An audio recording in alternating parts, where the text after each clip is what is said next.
கிறிஸ்துக்கு முன் பின் அப்படின்னு சொல்றோம். அப்படின்னா என்ன அர்த்தம்? வெக்கேஷன் வந்தா ஒவ்வொரு கண்ட்ரிக்கு போகணும் அப்படின்னு ஆசை இருக்கும். ஆனா நாங்க போற கண்ட்ரி எத்தனை வருஷங்கள் பழமையானது, மனுஷங்க எவ்வளவு நாள் அங்க வாழ்ந்துட்டு இருக்காங்கன்னு யாராவது யோசிச்சிருக்கோமா? ஹிஸ்டரினால எல்லாருக்கும் பிடிக்கும்.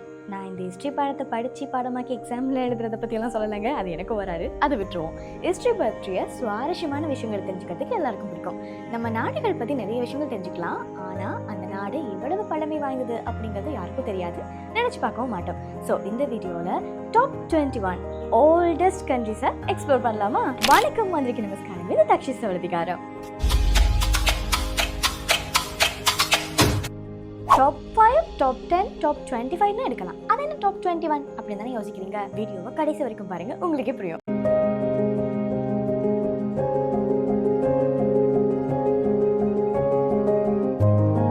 கண்ட்ரியோட ஹிஸ்டரியை தெரிஞ்சுக்கும் போது கட்டாயமா கிறிஸ்துக்கு முன் ஒரு வார்த்தையை நாங்கள் யூஸ் பண்ணுவோம். யாராவது இந்த கிறிஸ்துக்கு முன் அப்படிங்கிறதுக்கு என்ன அர்த்தம் அப்படிங்கறது தெரிஞ்சுக்கீங்களா? தெரிஞ்சவங்க 10 செகண்ட் ஸ்கிப் பண்ணிடுங்க. தெரியாதவங்களுக்காக இந்த விஷயத்தை சொல்றேன். கிறிஸ்துக்கு முன் அப்படின்னு சொல்றதுக்கு அர்த்தம் என்னன்னா, இயேசு கிறிஸ்துக்கு பிறப்புக்கு முன், அதாவது 3100 ஆண்டுகளுக்கு முன்னாடி அவர் பிறந்துட்டாரு அப்படின்னு கணக்கிலக்கங்கள்ல சொல்றாங்க. நாங்களுமே அதோட ஹிஸ்டரியா எடுத்துட்டு ஏதாவது ஒரு டேட்டை நாங்கள் ஃபிக்ஸ் பண்ண போறோம்னா கிறிஸ்துக்கு முன் கிறிஸ்துக்கு பின் அப்படின்னு சொல்லுவோம்.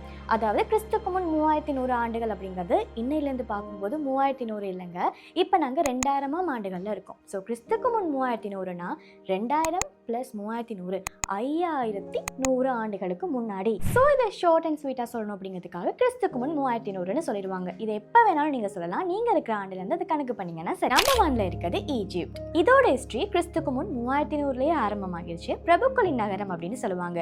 ஈஜிப்ட்ல தான் நம்ம எல்லாருக்கும் தெரிஞ்ச ஒரு விஷயம் இருக்கு, அதுதாங்க பிரமிட்கள் இங்கே தான் இருக்கு.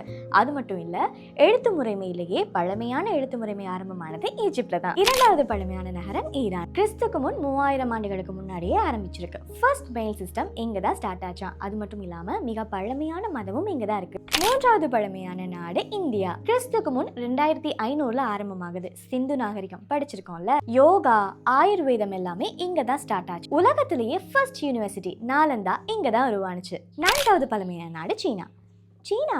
சைனாவா இது ரெண்டுல எது சரி? தெரிஞ்சவங்க கமெண்ட்ல சொல்லுங்க. கிறிஸ்துக்கு முன் 2100ல கியா வம்சம் அப்படிங்கிற ஒரு வம்சாவளியில இந்த பழமை ஆரம்பமாகுது. பேப்பர், கன் பவுடர், திசைக்காட்டி இது எல்லாமே சைனாவோட கண்டுபிடிப்புன்னு சொல்லலாம். சீனாவோட மிக முக்கியமான விஷயமே சீன பெருஞ்சுவர் தான். ஐந்தாவது பழமையான நாடு கிரீஸ். கிறிஸ்துக்கு முன் 800ல இருந்து இதோட பழமை ஆரம்பமாகுது. நம்மலாம் டெமோகிராஃபி, பிலோசபின்னு எல்லாம் கதை போல இது எல்லாமே இங்கதான் ஸ்டார்ட் ஆச்சு. கிரீஸ்ல தான் ஒலிம்பிக் கேம்ஸ் எல்லாம் கடவுள் வழிபாடோட ஆரம்பமாச்சு.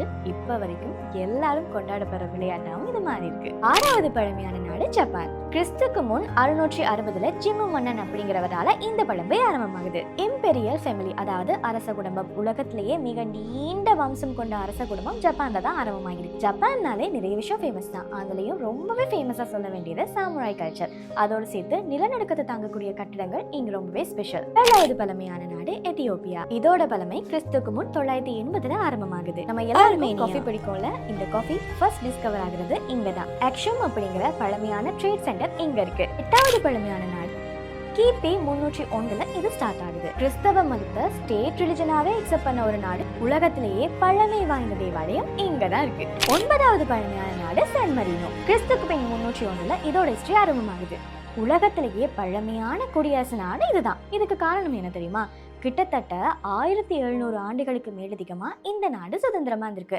அப்போ எல்லாம் யுத்தம் பண்ணி எல்லா நாடுகளையுமே பிடிப்பாங்க இல்லையா?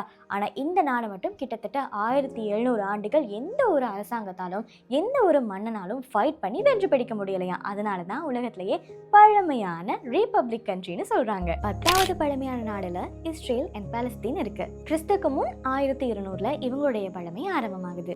ஏன்ஷியன்ட் கனனைட்ஸ் வாழ்ந்த இடம் இதுதான். நாம இஸ்லாமியர்கள் அல்லது கிறிஸ்தவர்களுடைய வரலாறு புரட்டி பார்க்கும்போது இந்த இரண்டு நாடோட பேரு கட்டாயமா அங்க இருக்கும். புனித ஜெருசலேம், யூத மதம், கிறிஸ்தவம், இஸ்லாம் எல்லாத்தோடைய வரலாறுக்கும் இது ஒரு ஆரம்பம் புள்ளி. பழமையான நகரத்துல 11வது பிளேஸ்ல இருக்குது வியட்நாம். கிறிஸ்துக்கு முன் 2879ல இவங்களுடைய பழமை ஆரம்பமாகுது. உலகத்திலேயே அதிகளவான பைசிக்கல் இங்க தாங்க இருக்கு. அதே மாதிரி பழமையான வெண்கல பொருட்களும் இங்கதான் அதிகமா இருக்கு. இந்த வீடியோ பிடிச்சிருந்துச்சு அப்படின்னா உங்க ஃப்ரெண்ட்ஸுக்கு ஷேர் பண்ணுங்க, வீடியோ லைக் பண்ணுங்க. அவ்வளவுதான்.